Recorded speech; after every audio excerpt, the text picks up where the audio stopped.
끝자락에서 다시 주님 앞에 모였습니다. 이 시간 예배의 자리에 함께한 우리 모두에게 믿음으로 구원받은 기쁨이 충만한 그런 시간 되시기를 축복합니다.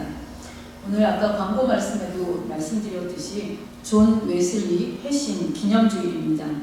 이 존 웨슬리 회심 사건은요, 1738년 5월 24일에 런던 올더스케이트 거리가 있는데 그 거리에서 열린 모라비안 모임에서 일어났습니다.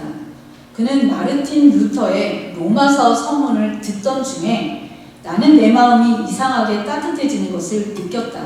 나는 그리스도, 오직 그리스도만을 믿는다는 확신을 가졌고 그분께서 나의 죄를 제거하셨다는 확신을 받았다. 이렇게 그의 일기장에 기록한 것을 볼 수 있습니다. 이 사건은 웨슬리의 신앙 여정에서 결정적인 전환점이 되었습니다. 이후에 그는 교회 밖에서요, 광범위한 전도 활동을 펼치면서 감리교 운동을 이끌었습니다. 그는 평생 동안 지구 둘레의 10배에 해당하는 그런 거리를 여행하면서 4만 번 이상의 설교를 하셨고 사회적 약자를 위한 사역에도 헌신하셨습니다. 이 웨슬리의 회심은요, 단순한 감정의 변화가 아니라 신앙의 본질과 사역의 방향을 근본적으로 바꾸는 계기가 되었습니다. 그리고 오늘날까지도 그의 영향력은 계속되고 있습니다. 웨슬리의 이러한 변화에는 개인적인 회심이 사회적 변혁으로 이끌어질 수 있는 것을 보여주는 사례입니다. 그러니까 우리 한 사람 한 사람의 회심이 그냥 하나님 앞에 회심했다, 이것으로 끝나는 것이 아니라 이 땅을 변화시키는 놀라운 역사가 된다는 말씀입니다. 따라서 오늘 제가 여러분에게 드리는 설교는 1738년에 존 웨슬리가 회심한 이후에 옥스퍼드 대학에서 전한 믿음으로 말미암는 구원이라는 설교의 주요 내용으로 오늘 시점에서 적용해서 여러분에게 전해드리도록 하겠습니다. 웨슬리 오리지널 설교가요, 쉽지 않습니다. 그래서 저도 여러 번 읽고 또 잘 이해가 안 되는 부분은 챗 GPT한테 물어보기도 하고 그래서 오늘 설교를 준비했습니다. 혹시 여러분 중에 나는 그래도 원문의 그 웨슬리 설교가 읽고 싶다 이러시는 분은 연락 주시면 설교문 드리도록 하겠습니다. 오늘 이 설교에는 존 웨슬리가 회심을 경험하고요, 믿음의 본질과 그리스도 안에서의 새로운 삶을 강조하는데 좋은 내용을 전해주고 있습니다. 저는 그래서 오늘 이 설교를 통해서 믿음의 중요성과 우리 개인적인 신앙 결단의 필요성을 여러분에게 나누고자 합니다. 여러분, 우리 각자에게도요, 하나님을 인격적으로 만난 회심의 순간이 있습니다. 그러나 각자 사람의 그 회심은요, 다 다르게 나타납니다. 다르게 경험됩니다. 어떤 사람은 사도 바울처럼요, 아주 특별한 경험을 하는 분이 계십니다.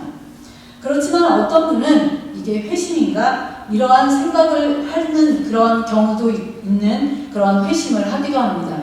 제가 볼 때는 그 웨슬리의 회심 사건도 아주 특별하다 이렇게 느껴지지는 않습니다. 그렇지만 그 체험이 특별하든 특별하지 않든 하나님을 만난 사건은 바로 우리의 삶을 변화시키는 결정적인 순간입니다. 여러분, 하나님께서 주시는 모든 복은 하나님의 자유로운 은혜에서 비롯됩니다.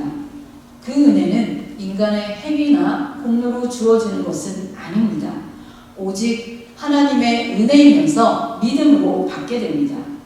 그리고 그것들은 모두 하나님의 사랑에 기초한 하나님의 선물이다, 이렇게 말씀드릴 수 있습니다. 그래서 우리에게 주어지는 하루하루 속에서 우리는 얼마나 많은 선물을 받고 사는지 그 선물들을 다 헤아릴 수 없습니다. 그런데 그 선물 중에 가장 큰 선물은 바로 구원입니다. 그러면 우리가 받은 구원은 어떻게 우리에게 주어진 선물이 되었는지 생각해 보겠습니다. 바로 이 구원은 하나님의 은혜로 주어지는 선물입니다. 우리 모두는 죄인입니다.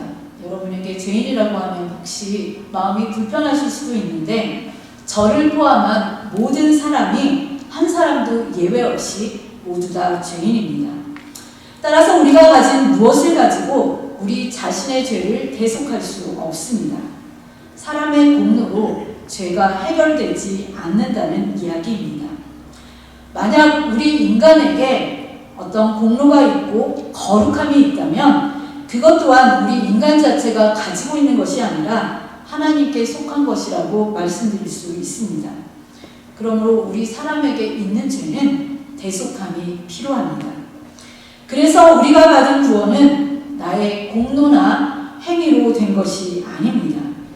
만일 우리가 이 하나님의 은혜를 발견할 수 있다면 이것은 웨슬리의 표현처럼 은혜 위에 은혜라고 말씀드릴 수 있습니다. 따라서 하나님이 우리에게 주신 구원은 우리에게 주신 최고의 은혜이면서 최고의 복이다, 이렇게 말씀드릴 수 있습니다. 이것을 사도 바울이 로마서 5장에서 이렇게 고백하고 있습니다. 우리가 아직 죄인 되었을 때에 그리스도께서 우리를 위하여 죽으심으로 하나님께서 우리에 대한 자기의 사랑을 확증하셨느니라. 이러한 사랑으로 우리는 구원을 받았습니다. 또한 오늘 본문 말씀의 표현처럼요, 은혜에 의하여 믿음으로 말미암아 구원을 받았습니다.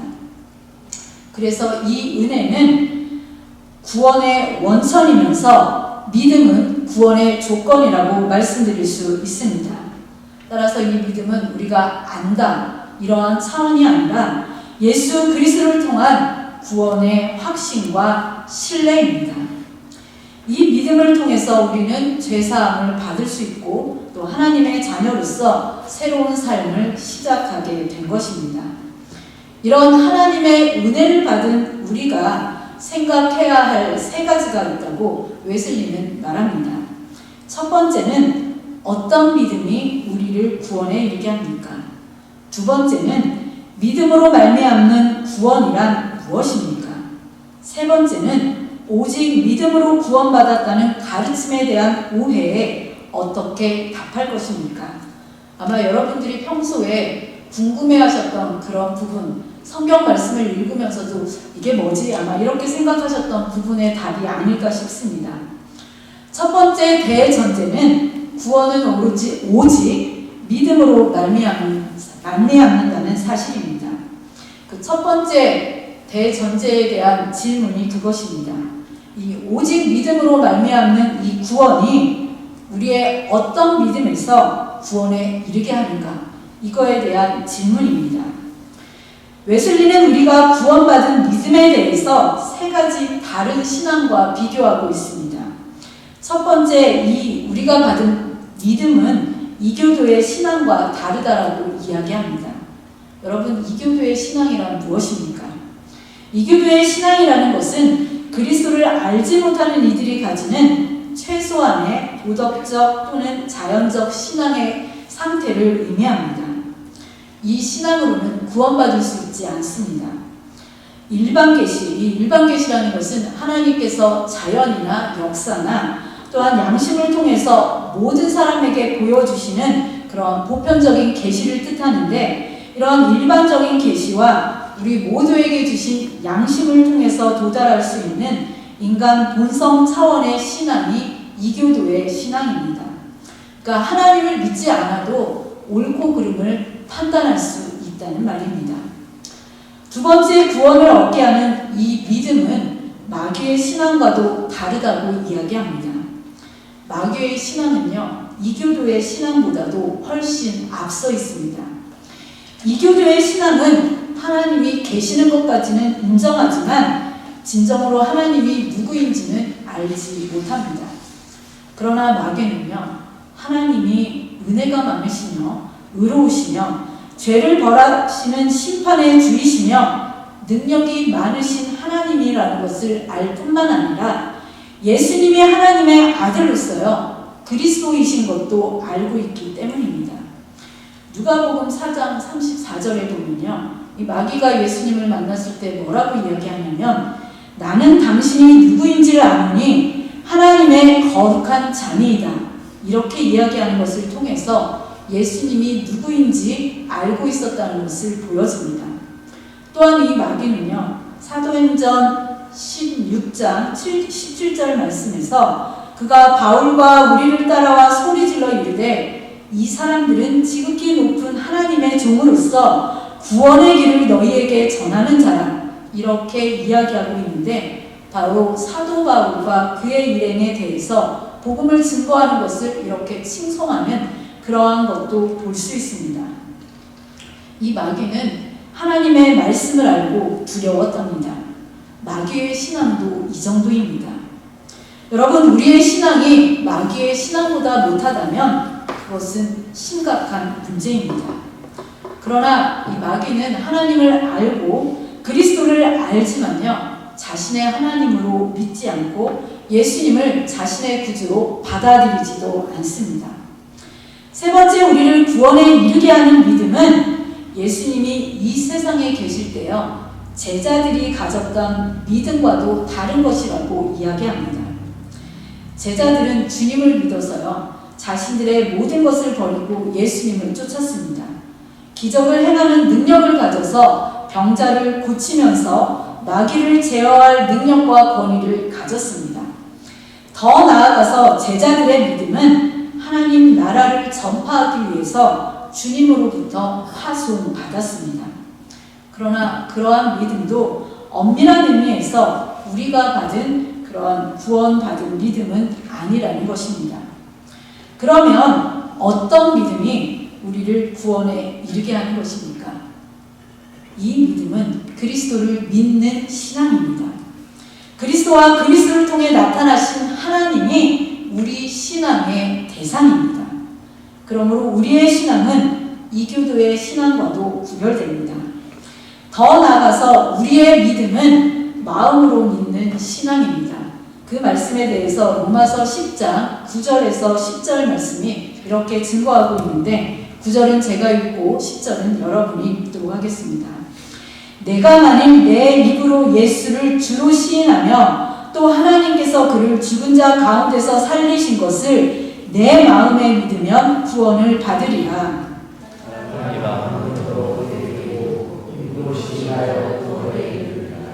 네, 이 말씀을 볼 때 우리의 믿음은 예수님이 세상에 계셨을 때에 제자들이 가졌던 신앙과도 구별되는 것을 볼 수가 있습니다.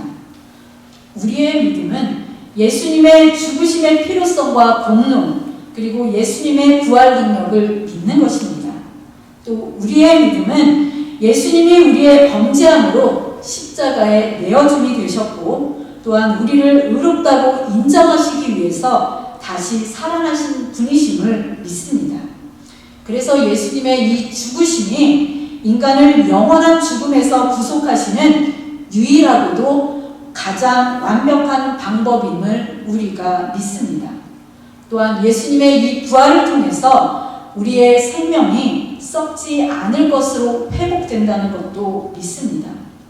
따라서 우리가 믿는 그리스도의 신앙이라는 것은 그리스도 복음 전체에 대한 믿음뿐만 아니라 그리스도의 보혈에 전적으로 의뢰하는 것입니다.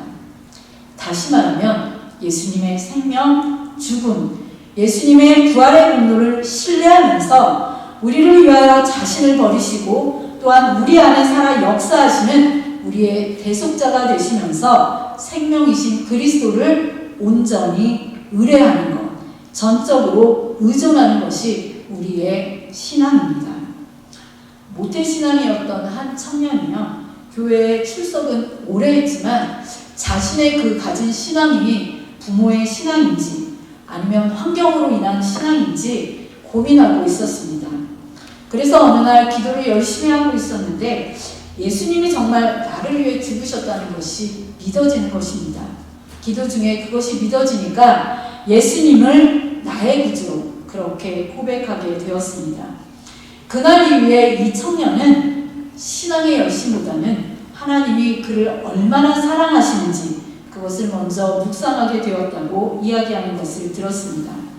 그래서 여러분에게 적용의 질문을 드리고 싶습니다. 여러분은 언제 예수님이 나를 위해 죽으셨다는 사실이 가슴 깊이 믿어지셨습니까? 각자 이 질문에 대해서 답해 보시기를 바랍니다. 두 번째 믿음은 현재의 구원을 이룹니다.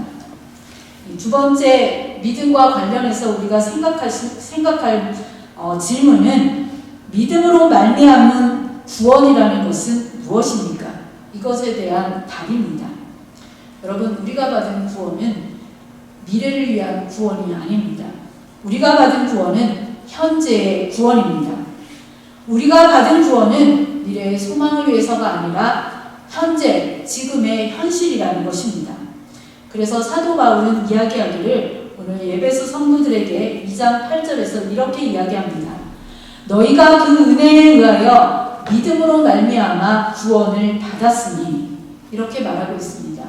여기에 보면 믿음으로 말미암아 구원을 받을 것이다, 이렇게 말하고 있지 않습니다. 믿음으로 말미암아 구원을 받았으니, 오직 믿음을 통해서 우리가 구원을 받는데 그 구원은 지금 이 순간에도 하나님의 은혜를 경험하게 하면서 죄의 권세로부터 자유로워지게 한다는 사실입니다. 그것이 미래에 일어나는 일이 아니라 현재 지금 이 순간에 일어난다는 사실입니다. 이 말씀은 성경에 기록된 대로 예수 그리스도를 믿는 모든 사람을 하나님께서는 그들의 모든 죄에서 구원하신다는 말씀입니다. 하나님께서는요, 우리의 원죄는 무엇입니까? 아담의 타락으로 인한 죄의 성향입니다. 그리고 자범죄가 있습니다. 이 자범죄라는 것은 개인이 의지적으로 범한 실제적인 죄입니다. 그러니까 여러분이 생활 속에서 지은 죄를 자범죄라고 그렇게 표현합니다. 또 과거에 지은 죄, 현재에 지은 모든 죄를 막론하면서 육과 영의 모든 죄에서 하나님께서는 우리를 구원하십니다. 또한 하나님께서 우리를 구원하시는데 죄책감에서 구원하실 뿐만 아니라 우리가 가진 모든 두려움에서도 구원하십니다. 이 두려움이라는 것은 우리를 괴롭히는 온갖 삶의 모든 무게일 뿐만 아니라 하나님의 형벌과 진노에 대한 두려움을 뜻합니다. 여러분, 우리가 그리스도인이 되면서 하나님을 부르는 호칭이 바뀝니다. 우리가 하나님을 부를 때에 아버지로 바꿔서 부릅니다. 이것은 성령이 우리의 영과 더불어서요, 우리가 하나님의 자녀인 것을 증거하기 때문에 가능한 일입니다. 여러분, 세상 사람들에게 나가서 하나님을 뭐라고 부르는지 물어보십시오. 절대 아버지라고 부르지 않습니다. 또한 우리에게 주시는 이 구원은 죄악에서 구원받는 동시에 죄의 세력으로부터도 구원을 받는다는 사실입니다. 죄의 세력이라는 것은요, 죄가 주인처럼 우리를 옥매어서요, 하나님의 뜻을 방해하는 모든 내적, 외적인 영향력을 의미합니다. 이 모든 것으로부터 우리가 구원받는다는 뜻입니다. 계속 죄 가운데 살고 있지 않다는 말씀입니다. 웨슬리는 이 구원받은 성도에 대해서 뭐라고 설명하냐면요, 죄를 짓지 않는다, 이렇게 이야기합니다. 죄를 짓지 않는다니까 우리가 예수님을 믿는 이 순간 완전히 거룩한 그러한 존재로 바뀐다, 이러한 말씀으로 드리는 것이 아니라 우리 성도들이 더 이상 의도적이고 지속적인 죄의 습관 속에서 살지 않는다는 그러한 말씀입니다. 그래서 구원받은 우리 성도는 죄를 사랑하거나 죄에 자신을 내어줬는데 그렇게 나아가지 않는다는 것입니다. 이것이 바로 죄로부터의 해방됨을 의미합니다. 로마서 6장 14절에 그 말씀이 표현되어 있습니다. 죄가 너희를 주장하지 못하리니 이는 너희가 법 아래 있지 아니하고 은혜 아래에 있음이라. 따라서 웨슬리가 말하는 믿음의 사람은 죄를 지어도요, 양심의 찔림을 느끼면서 회개하고 돌이킨다라고 이야기합니다. 그럼에도 여러분이 잘 알듯이 우리가 고의적이든 또 알지 못하게 짓는 그러한 죄들이 있습니다. 이러한 죄를 지을 때는 회개를 통해서 벗어나야 한다는 것이 성경의 가르침입니다.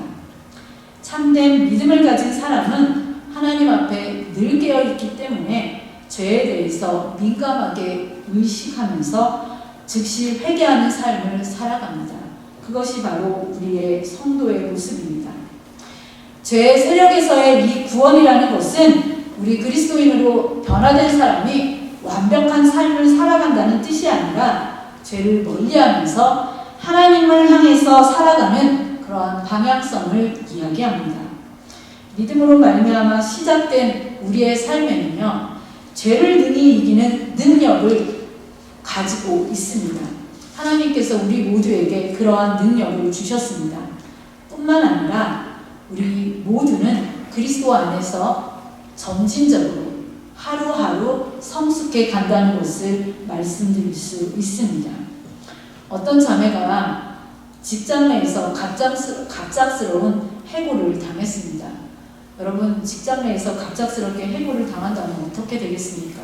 이 자매는 마음이 무너졌습니다.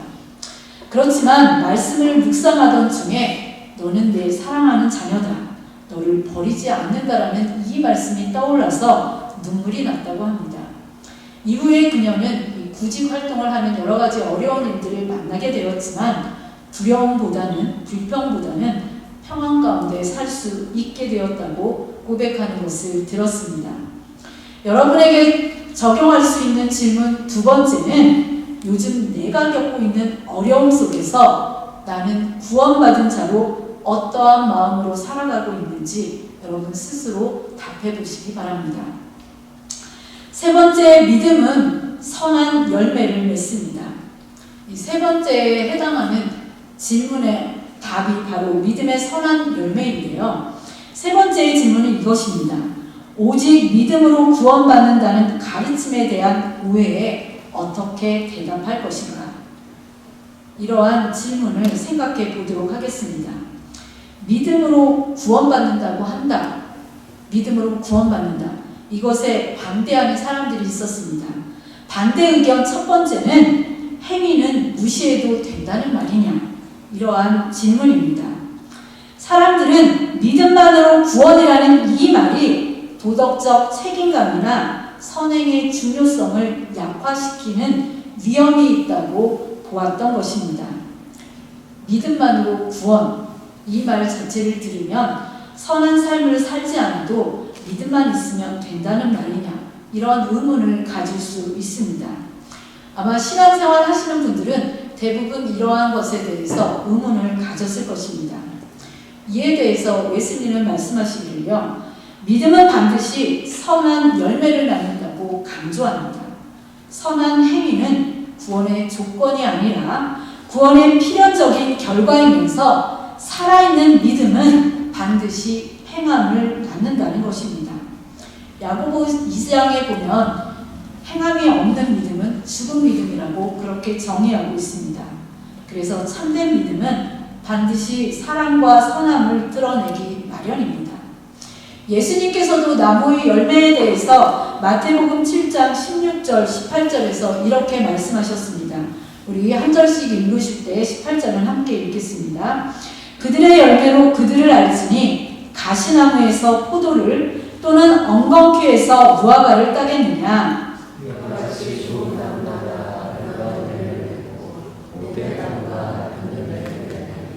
좋은 나무가 나쁜 열매를 맺을 수 없고 못된 나무가 아름다운 열매를 맺을 수 없느니라. 네, 그렇습니다. 네, 좋은 나무는 당연히 좋은 열매를 맺게 됩니다. 두 번째 반대 의견은 오직 믿음으로 구원받는다는 이러한 가르침은 쉽게 믿고 마음대로 살게 만들지 않는가? 이러한 의문입니다.